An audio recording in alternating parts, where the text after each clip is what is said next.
though, we start out with this. The partial government shutdown over the Department of Homeland Security oversight seems poised to drag on, with lawmakers and the White House offering no signs of a compromise. And as some federal employees are working without pay during this shutdown, the president will head to Georgia today to talk about affordability in the U.S. That after kicking off the first meeting of his Board of Peace. Take a look.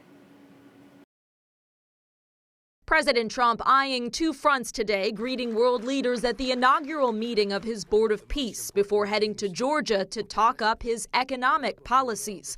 The battleground visit part of a push to get on the road and boost Republicans ahead of the midterm elections. Georgia is obviously a very important state to the president and to the Republican Party. The president set to focus on making life more affordable, as some federal employees are now working without pay, while the Department of Homeland Security is in a shutdown over Democrats' demands to reform ICE and Border Patrol tactics. The ball is back in the court of the White House, because they have our most recent response. The White House calling that proposal unserious, confirming President Trump has not had recent direct discussions with Democrats, despite his saying Monday that he'd sit down with them this week. I will, but we have to protect our law enforcement. They've done a great job. A growing number of Democratic lawmakers now planning to boycott the president's State of the Union Tuesday and instead join a counter-programming rally. The domestic divide coming as President Trump faces concern among longtime allies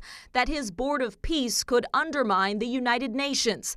The Vatican saying Pope Leo will not join the board, following suit with allies like the UK and France. The United Nations has great potential. They haven't lived up to the potential, but I think they might aid us a little bit. The board expanding from its initial purpose to reconstruct Gaza, with the White House saying member states have pledged more than $5 billion toward aid and rebuilding. In Washington, Alice Barr, NBC News. And Congress is out of session until next week with no end to this DHS shutdown in sight.